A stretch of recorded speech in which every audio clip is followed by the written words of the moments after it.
Science ભૌતિક વિજ્ઞાન પ્રકરણ નંબર 2 ના વિડિયો લેક્ચર 11 માં તમારું હાર્દિક સ્વાગત છે। મિત્રો ઉદાહરણ 2.9 પરીક્ષાની દ્રષ્ટિએ ઘણો અગત્યનો દાખલો છે। આ દાખલાની સૌપ્રથમ રકમ સમજીએ અને તેનો ઉકેલ મેળવીએ। આ દાખલાની રકમ સમજવા માટે આકૃતિ ધ્યાનપૂર્વક જુઓ। આકૃતિમાં 10 માઇક્રોફેરેડે ના 4 કેપેસિટર C1, C2, C3 અને C4 ને જોડેલ છે। આ જોડાણને 500 વોલ્ટ નો વિદ્યુત સ્થિતિમાનનો તફાવત લાગુ પાડેલ છે।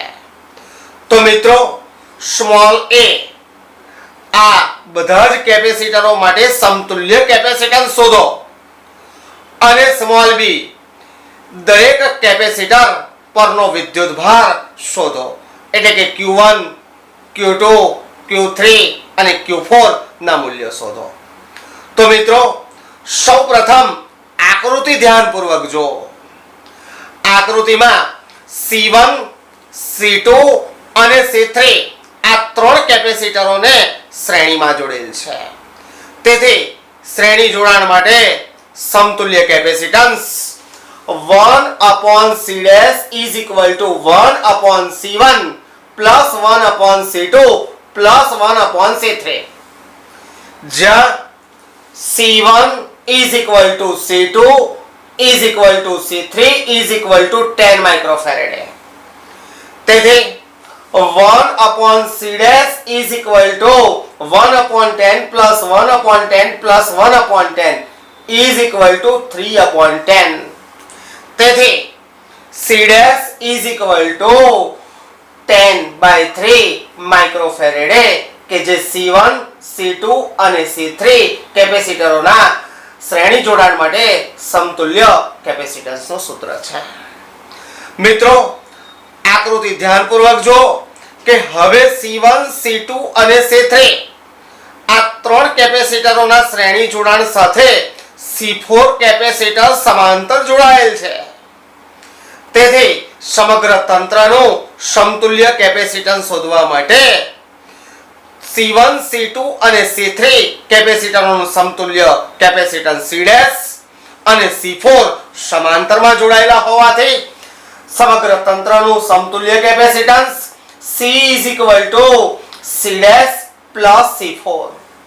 મિત્રો જ્યાં C4 is equal to 10 માઇક્રોફેરેડે અને C' is equal to 10/3 માઇક્રોફેરેડે, તેથી સમગ્ર તંત્રનું સમતુલ્ય capacitance C is equal to C' plus C4 is equal to 10/3 plus 10 is equal to 40/3 માઇક્રોફેરેડે। તેથી સમગ્ર તંત્રનું સમતુલ્ય capacitance C is equal to 13.3 માઇક્રોફેરેડે થાય।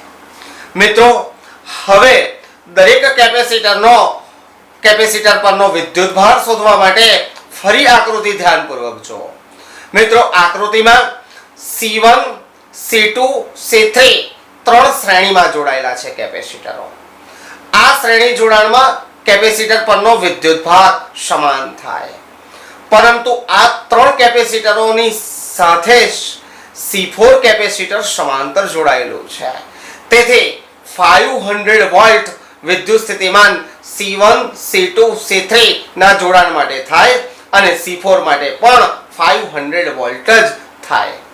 હવે મિત્રો સૌપ્રથમ C1, C2 અને C3 કેપેસિટરો માટે કુલ વિદ્યુત સ્થિતિમાનનો તફાવત V1 plus V2 plus V3 is equal to V।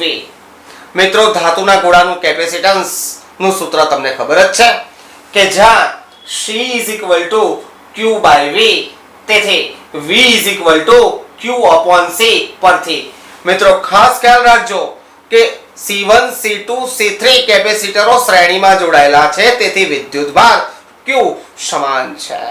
તેથી Q/C1 plus Q/C2 plus Q/C3 is equal to 500 volt.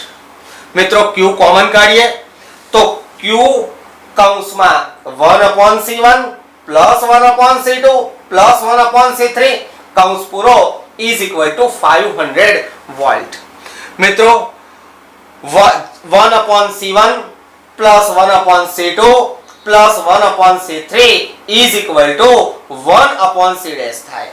તેથી મિત્રો q/c is equal to 500.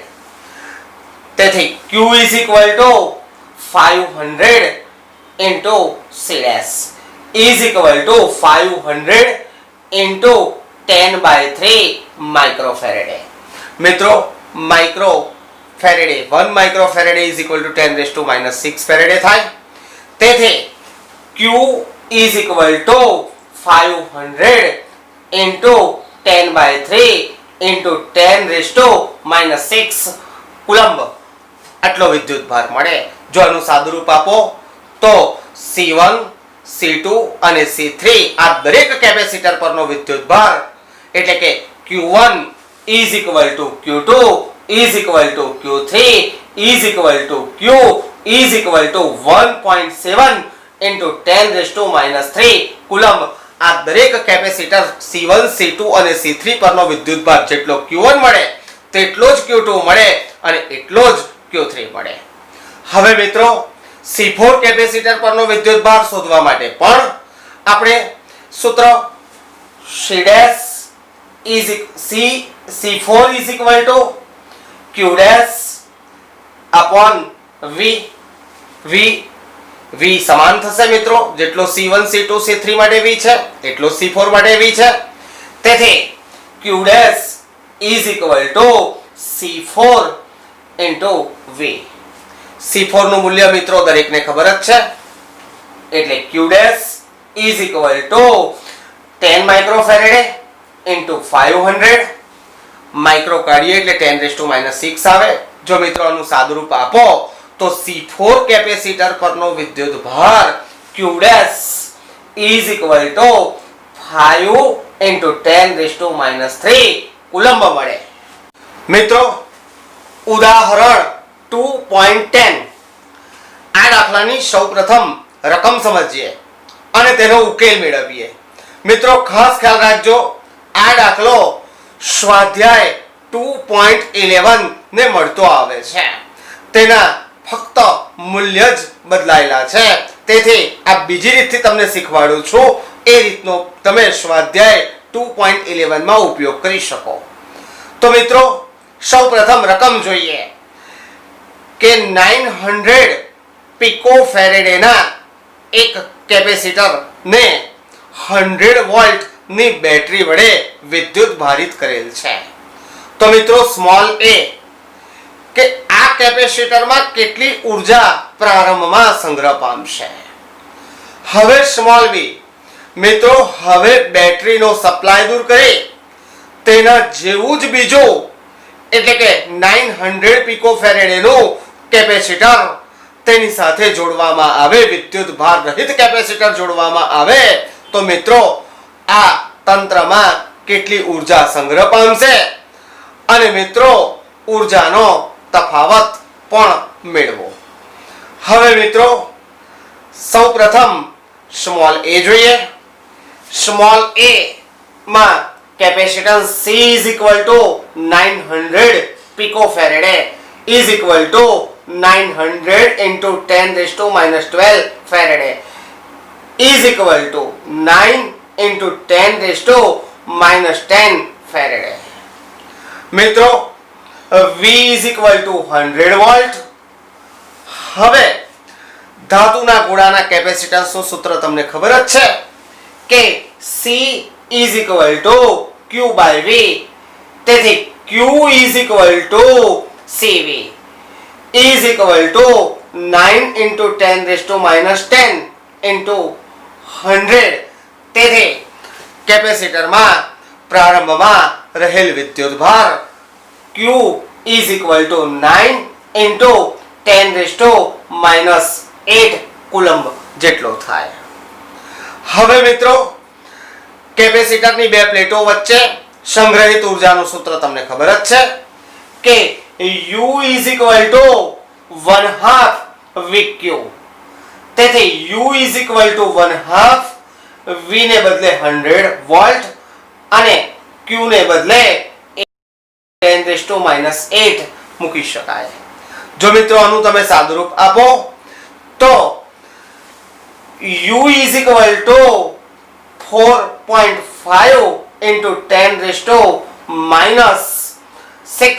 Joule જેટલી ઉર્જા પ્રારંભમાં કેપેસિટરની બે પ્લેટ વચ્ચે સંગ્રહ પામશે.